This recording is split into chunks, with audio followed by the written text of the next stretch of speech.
Isang senador nagkakalat daw dyan sa Netherlands. Ano daw kasi ang ginagawa na itong isang ito dyan?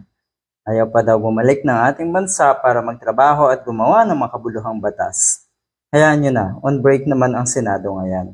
Nagsama lang daw dyan anong si Padilla para makakuha ng simpatya ng mga Pinoy sa eleksyon. Pero yun nga, ang huling pahayag ni Mr. Robin Padilla, kailangan niya makausap si Digong bilang political ally. Dahil nga hindi daw niya alam kung anong gagawin sa kanilang slate dyan sa PDP laban. Wala daw silang pera at kailangan nila si Digong. Yan po ang pahayag ni Mr. Padilla. Hindi ka daw po marunong mahiya. Saan ka daw po humuhugot ng kakapalan ng mukha? Etong senador na ito, sayang. Pinapasweldo sa'yo, putol kong hudlum, anyway, kung ano man.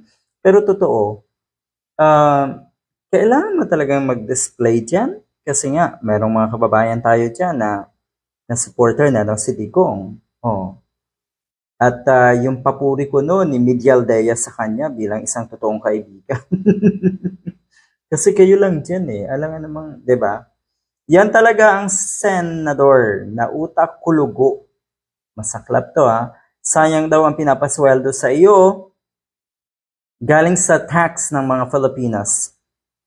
Yan daw ang binoto ng mga bobo na botante. Anyway, kasi sa huling talumpati na si Mr. Padilla, present siya lagi. Siyempre, pag may mga grupo dyan ng mga taga-suporta ni Digong, might as well take advantage of the time. Kasi kahit papano, malaking bagay na ikaw ay tila nakikisimpatya kuno.